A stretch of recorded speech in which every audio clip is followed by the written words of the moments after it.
What's going on, guys? Super Savage 789 here, bringing you guys a video.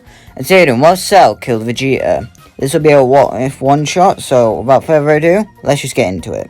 In this timeline, when Perfect Cell returned via the Death Beam, the beam doesn't pierce future Trunks' heart, but instead it pierces Vegeta.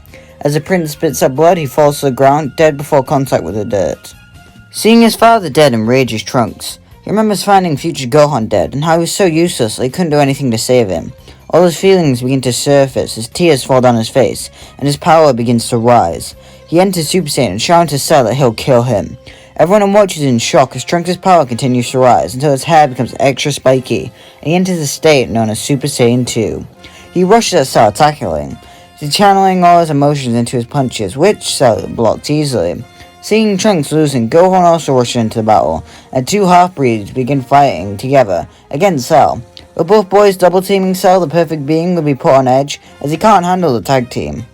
He decides to go for broke and target someone else. Using instant transmission, he appears behind Piccolo, holding a hand to the Namekian's head. Piccolo merely smirks as Trunks destroys Cell's arm, and Gohan gut punches him away. Eventually, Cell begins to charge his Kamehameha, with Gohan doing the same. Trunks flies behind Cell and charges up a finished Buster. With Gohan and Trunks unleash their blasts at Cell, sandwiching him in and destroying him with ease. Just like that, the day is saved. Everyone will go up to Lookout where they use Shenron to revive everyone killed by Cell. They say that they're going to revive Goku, but through King Kai, Goku tells them not to as he wants to stay dead. Trunks brings up how they need to revive his father, but through King Kai, Vegeta tells everyone that he'd also like to remain dead.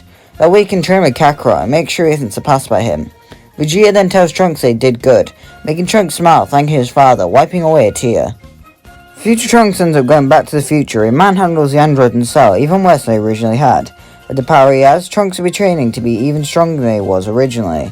In the 7-year time skip, a lot would occur. Vegeta and Goku will be training non-stop, but they grow exponentially, learning Super Saiyan 2 in the first couple months, and Super Saiyan 3 after a couple years.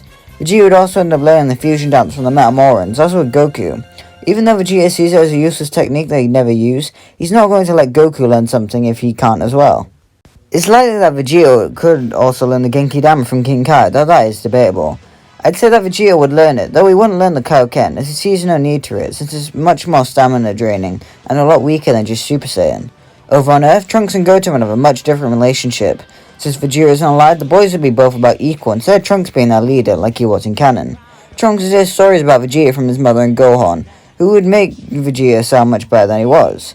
Hearing how Vegeta trained hard would inspire Trunks to train hard as well. Trunks and Goten both train with Gohan, where they develop a relationship similar to their future counterparts, though Goten would be there. It means that Trunks and Goten both achieve Super Saiyan around the same time like normal. Naturally, Gohan would become the Great Saiyan Man and meets Videl just like normal. Due to the closeness of Gohan and Trunks would make a homemade Great Saiyan Man outfit for himself and Goten, and they begin trying to help Gohan stop crime in very comedic scenes, ultimately leading to Goten blurting his brother's name, revealing his identity to Videl much earlier. She then began training with them and all that good stuff. The 10kg Budokai would arrive with everyone going as normal. Both Goku and Vegeta would return for the tournament for 24 hours, with everyone excited to see Goku. Bulma rushes over and hugs Vegeta, scoffs at his mistake to come back. This leads to an argument with Bulma ultimately leading to them both being happy to see each other again. Trunks approaches Vegeta and decides to show off his power. He powers up to Super Saiyan, with Vegeta remarking that it's quite impressive. He's been training very hard clearly. It makes Trunks smile at his father's comment. The tournament ends up going the same, with Gohan getting his energy stolen and everyone rushing off to Bobity's ship. Kibito gets killed, Piccolo and Krillin turn to stone, and everyone enters Bobity's ship, where Vegeta kills Pui Pui and Goku kills Yakon. Honestly, not much changes there. When Bobity attempts to take over Vegeta's mind, it doesn't work. This is because Vegeta has no need to allow him, since he can fight Goku whenever he wants. In a panic, Bobity teleports them back to the tournament, but they merely just fly back. Very effective, I know. Vegeta tells Goku they need to bombard him with everything they've got. Supreme Kai tells them that they can't, or they'll give energy to Buu, but Vegeta scoffs that at this point they don't have a choice. Goku agrees with Vegeta, so Duo begin to power up. They activate Super Saiyan and continue ascending. They enter Super Saiyan 2, but they keep pushing their bodies even further. The world will begin shaking violently as volcanoes begin to erupt, tsunamis begin to form, and clouds evaporate.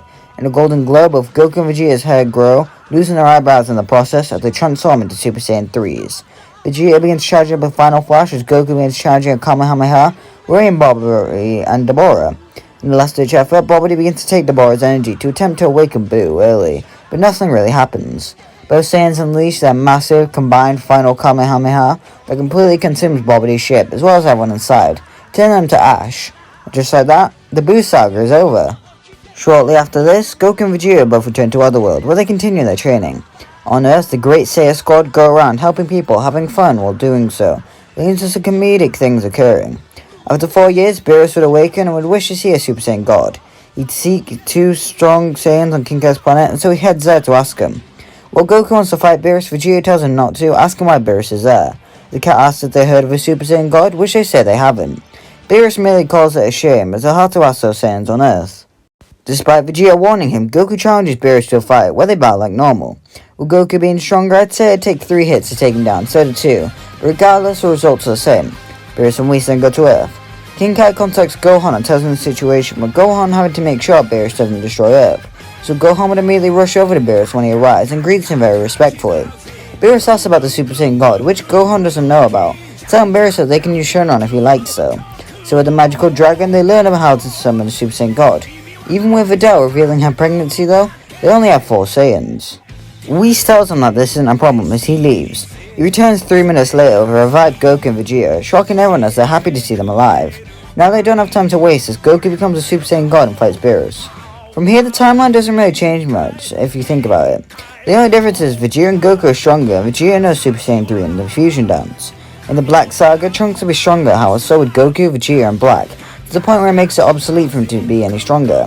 Also, Goku and Vegeta probably become Gogeta instead of Vegeta against Zamasu. This is more convenient for them to do so, since they both know the dance.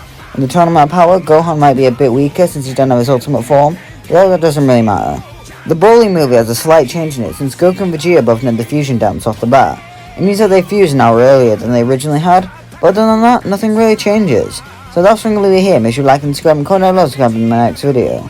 This was a fun one-shot to do. As you can see, it took over the Galactic Patrol time slot. That's because I can't really continue it in this situation with the manga, though it is getting pretty close to finishing, so, you know, we will get there eventually. Yeah, so I'm just going to do some stuff like this. I might do some short series in the meantime. And so, yeah, bye!